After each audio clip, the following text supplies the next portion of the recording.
Okay na. Good afternoon, Ma'am Joanna. Handa-handa na po, nakaset up na ba yung Kalilangan Festival 2015?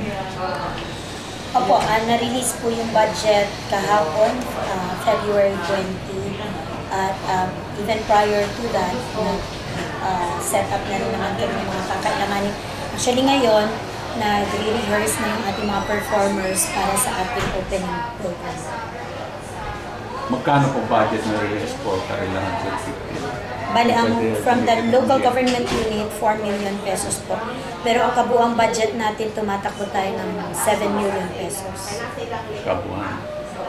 Ano po ang expectation ng mga local and foreign visitors sa Kalilangan? Anong maasahan nila sa Kalilangan Festival? Yung mga local and foreign visitors natin.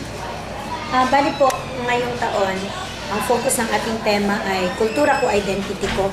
Kasi gusto natin na maging makabuluhan, maging meaningful at maging memorable ito na celebration para sa ating mga old, pati na rin sa ating mga young generals. So, magiging kakaiba in the sense na sa 76 foundation anniversary natin at 26 Kalilangan, ang pwede nilang expect, may mga bagong flavors, may mga bagong putahe tayo. Nagbukas na tayo ng icons exhibit kahapon, tapos meron tayong pinalaki na parada ng lahi, na yun naman talagang pinakamit ng ating celebration, which is the foundation anniversary. Yung mga activities na kalinya rito po sa Kalilangan 2015, handa na ba yan? Naka-prepare na? Yung mga security? In terms of program, handa-handa na ba ito?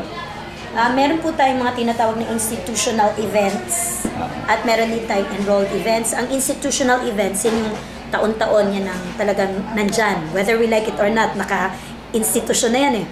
Baga pa, nandyan yung opening, closing, street dance, kasama na rin yung ating parada ng lahi, gabi ng parangal. So yun talaga, matagal na yun na preparasyon. Yung mga enrolled events naman natin, nandyan yung mga sporting events, nandyan yung mga cultural events, nandyan yung mga academic contest. May mga kanya-kanya tayong mga event managers na matagal na rin nating na-meeting. So sa ngayon, talagang puspusan sa follow-ups, in terms of materials, in terms of yung kung ano pang mga prizes, kasi gusto rin natin yung cash prizes ng mga iba't ibang contest, maibigay na rin natin agad pagkatapos ng event. Ganun po.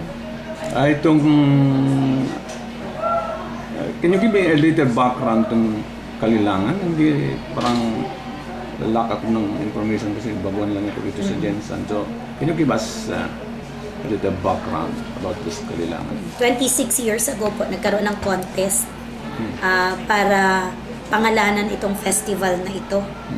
At ang nanalo ay yung entry ni Dr. Hanena Tito. Ang term na ginamit niya ay Kalilangan. It's a Maguindanao word which means festival. So, ang Kalilangan itself is a festival. So, simula noon, ginamit na yung salitang Kalilangan. Pang 26 na natin ngayong taong to. Ang Kalilangan is a festival na sinicelebrate tuwing foundation anniversary ng ating syudad. Ang Tuna Festival naman, Charter Anniversary. Ang Kalilangan is Foundation Anniversary. Ito yung panahon na kung saan ginugunita natin yung pagdating ni General Paulino Santos kasama ng mga pioneers dito sa ating lungsod. So lastly, panawagan po sa mga spectators sa Kalilangan, at yung mga local na mga generals dito sa ganyan panawagan.